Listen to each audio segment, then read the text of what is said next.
गुस्से यहां तक चढ़ जाएंगे। तो मैं ये समझ रहा हूं कि ये अब ग्रे गेम अप हो रही है। जो पहले जो कुछ हुआ, जिस माहौल में वो हुआ, वो माहौल बदल चुका है अब।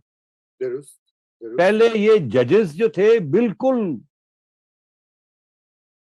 ऑनरेबल जजेस, बिल्कुल ज्यादा खड़े नहीं हुए थे। जी अब जी। एक एक करके इस मौजू पे उस मौजू पे बातें शुरू हो गई, क्योंकि प्रेशर है पब्लिक का। उनकी सबसे बड़ी कंस्टिट्यूंसी कौन सी है रजा, जजेस की, बताएं आप। देखिए, उनकी सबसे बड़ी कंस्टिट्यूएंसी तो at the end of the day bar भी है। और हाँ, बिल्कुल। बिल्कुल और बिल्कुल और उसके थ्रू बिल्कुल। अवाम। बिल्कुल। हाँ, आपने सुनी है जो स्पीचेस कर रहे हैं यंग लॉयर्स? जी जी, कल वो देखा। हम नहीं दिखा सकते, मगर 3 करोड़ लोग देख रहे हैं। जो नारे वहां ये लग रहे हैं आजकल मुर्तजा सोलंकी साहब, मैंने ये जुबान ही नहीं सुनी कभी। मतलब है हामिद खान साहब जैसे, मतलब है कि शख्स, वो इस किस्म की जुबान इस्तेमाल कर रहे हैं।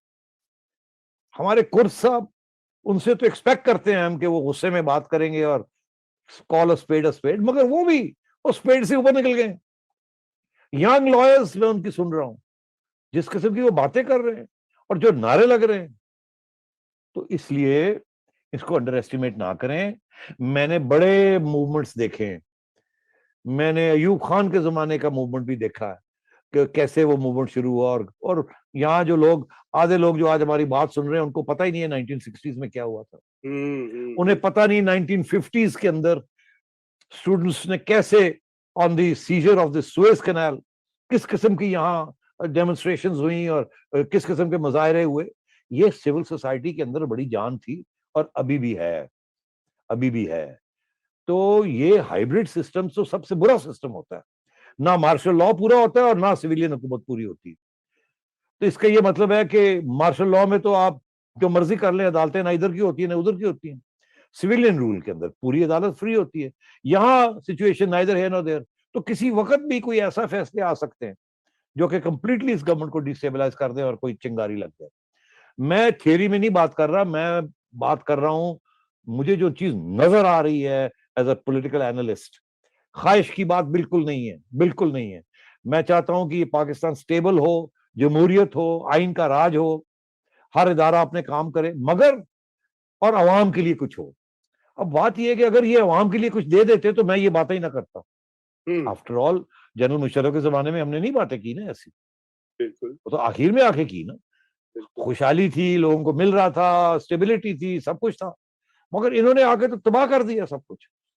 और जो एस्टेब्लिशमेंट को गाल पड़ रही है वो आज तक मैंने अपनी जिंदगी में नहीं देखी थी। जरा सुनी ही नहीं थी ऐसी बात। ऐसे इतने दुख मुझे कभी नहीं हुआ जितना मुझे अब हो रहा है। बिकॉज देखिए, लेट्स बी वेरी क्लियर, एक होती है रियासत, एक होते हैं रियासत के इदारे जो रियासत को बनाते हैं। बिल्कुल ऐसे ही है ना? ऐसे ही, बिल्कुल ऐसा। रियासत पाकिस्तान की जो है वो कानूनी है, वो एक जायज कानूनी लॉफुल लिजिटिमेट रियासत है। बिल्कुल। उस रियासत की प्रोटेक्शन के लिए और देखभाल के लिए एक आइन है। ये सब लॉफुल है, पाकिस्तान की रियासत लॉफुल है। मगर अगर कोई रियासत का कोई इदारा गड़बड़ करे तो रियासत के इदारा जो है वो गड़बड़ कर रहा है, रियासत गड़बड़ नहीं कर रही। मगर नुकसान जो है वो रियासत को होता है। इसलिए मैं ये कहता हूं कि जब कोई रियासत का इदारा अपने दायरे से बाहर निकलता है तो उसको उसके खिलाफ खड़ा होना is to protect the constitution and to protect the state. वो प्रो स्टेट एक्टिविटी है, वो एंटी स्टेट एक्टिविटी नहीं है। एंटी स्टेट एक्टिविटी है अगर आप ये कहें हमारी रियासत ही इलीगल है, पाकिस्तान को होना नहीं चाहिए, वजूद में नहीं आना चाहिए, ये जो आइन है ये इलीगल है, हम नहीं ये चाहते ये आइन, फिर आप कह सकते हैं कि दैट इज एंटी स्टेट। मगर आज अगर पुलिस या जुडिशरी या सिविल सर्विस या कोई और इदारा गैर कानूनी चीज करता है तो हमारा हक है, हमारा फर्ज है कि हम कहें ये कॉन्स्टिट्यूशनल करप्शन है, हम इसको इजाजत नहीं देंगे। हमारी रियासत कमजोर होती है, इसके साथ मजबूत नहीं होती। इसलिए रियासत भी ये सोचती है और रियासत के इदारे भी ये सोचते हैं। हम यहाँ रियासत के इदारों को रियासत कह के तो फारग हो जाते हैं, ऐसी बात नहीं है। हम भी हिस्सा हैं रियासत के इदारों में। बिल्कुल। अवाम को हमारी आजादी भी बड़ी अहम है। बिल्कुल बिल्कुल। रियासत के इदारों में bar and bench of both, pillars of the state. जी सेठी साहब, अवाम के बगैर तो रियासत का तस्वुर ही नहीं है, कोई खाली नहीं है। ओहदे और इदारों से थोड़े होता है, अवाम तो तो इसलिए सेंटर में है रियासत के। हाँ, तो वो इसलिए रजा वो वक्त आने वाला है। रियासत के इदारे जो पहले या डरते थे या कमजोर थे या उनकी सोच वो ऐसी थी कि हम इस तरीके से मामला चला लेंगे, ये तब्दील होने का वक्त आ रहा है। गवर्नमेंट को इस बात का सूंघ गई है गवर्नमेंट। जाहिर है वो तो दिन रात रियासत के इदारों के साथ उनका अपन टेक होती है। अटॉर्नी जनरल आके क्या कहता होगा प्राइम मिनिस्टर को प्राइवेट में कि फलान जजेस में तो ये हो रहा है, फलाना ये हो रहा है, फलाने जज ने मुझे ये कहा, फलाने ने ये कहा। ऐसे ही है ना। जी इसी जी तरीके के साथ और इंटेलिजेंस एजेंसियां आके बताती होंगी ना गवर्नमेंट को बिल्कुल कि क्या हो रहा है और क्या नहीं हो रहा, और सर कुछ करो। बिल्कुल तो बिल्कुल। अब मैं ये आपसे कह रहा हूं कि अगले 3 महीने are going to be hot, heat is going to rise. Foreign policy, मैं कह रहा था ना क्राइसिस आ रही है फॉरेन पॉलिसी। आपने मुझे पूछा बड़ी कामयाबी होगी, जवाब दूं? जी जी प्लीज। सॉरी मैं वो थोड़ा लेक्चर मोड में आ गया हूं, मगर वो आप सवाल ही इतने प्रोवोकेटिव करते हैं नहीं नहीं, कि करे करे फिर आप बिल्कुल। कहते हैं जी कामयाबी हो गई, जी ये हो गया, जी वो हो गया। इसीलिए तो मैंने सवाल किया, I know how to trigger you. अच्छा हाँ, मुझे उकसा देते हैं बिल्कुल। अच्छा बात यह है कि लग तो ऐसी रहा है कि जनाब बड़ी कामयाबी पाकिस्तान की होगी, तालिबान आ गए। ये वही तालिबान हैं जिनके रिब्स में से टीटीपी निकला है। ऐसे ही है ना। ऐसा ही है, बिल्कुल ऐसा। और इसमें अब कोई शक रह गया? अगर रह गया तो वो दूर कर दे कि अफगान तालिबान ने टीटीपी को कोई टाइट नहीं करना, हम्म, बिल्कुल नहीं करना उन्होंने। that's right. टीटीपी उनको ये ठुठू दिखा रहा है सबको इस वक्त। अलकायदा और टीटीपी जिस किस्म के हमले कर रहे हैं आपके ऊपर, उन्होंने तो ऐसे देखा है कि अच्छा आप समझते हैं आपके लोग आ गए हैं, ये ले।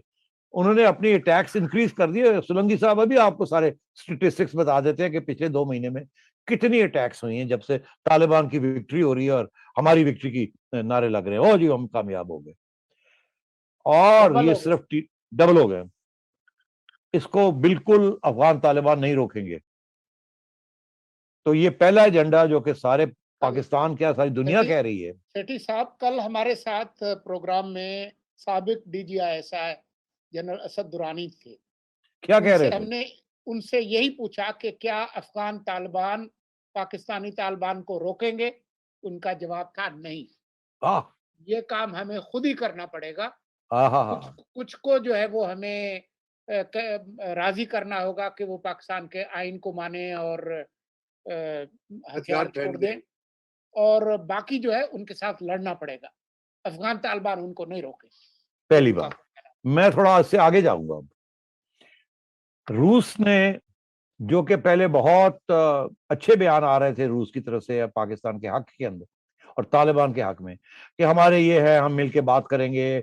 कुछ लोग यहां तक चले गए कि रूस और चाइना और पाकिस्तान और ईरान सबसे पहले इनको रिकग्नाइज कर लेंगे और ये हो जाएगा। याद है ये बातें सारी चल रही थी, खुशहाली, ये बड़ी खुशफहमी थी लोगों की। बिल्कुल ऐसे नहीं होना। रूस पीछे हट गया बिल्कुल।